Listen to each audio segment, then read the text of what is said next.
Once your convictions are put on the table for discussion, they cease being your anchor, they start being your pillars, and at that point, they become your options.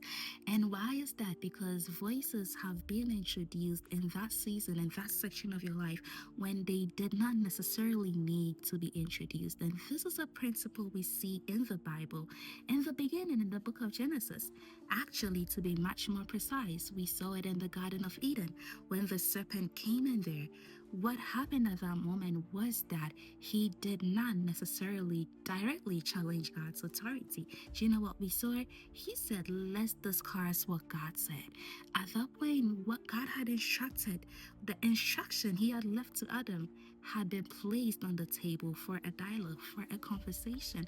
And at that moment, he was able to put in his input. He was able to put in what he wanted to do as a form of suggestion. And this is some of you that at that point, what we realized with Eve was that she did not have a good clarity of what God had instructed them not to do.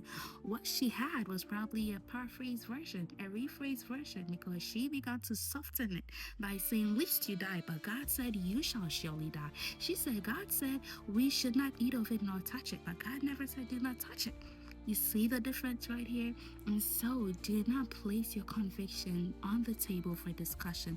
Once you are convicted about something, you have spoken to a mentor, to a father, it is enough. Go to God. God is a God of questions. You can always ask him questions. There are people in the Bible that went back to God and said, "God, I do not understand this." He will get back to you. Our God is a father. He's a loving father. He is not a tyrant to just give you an instruction and say, "That is it." Even if you lack understanding, ask him.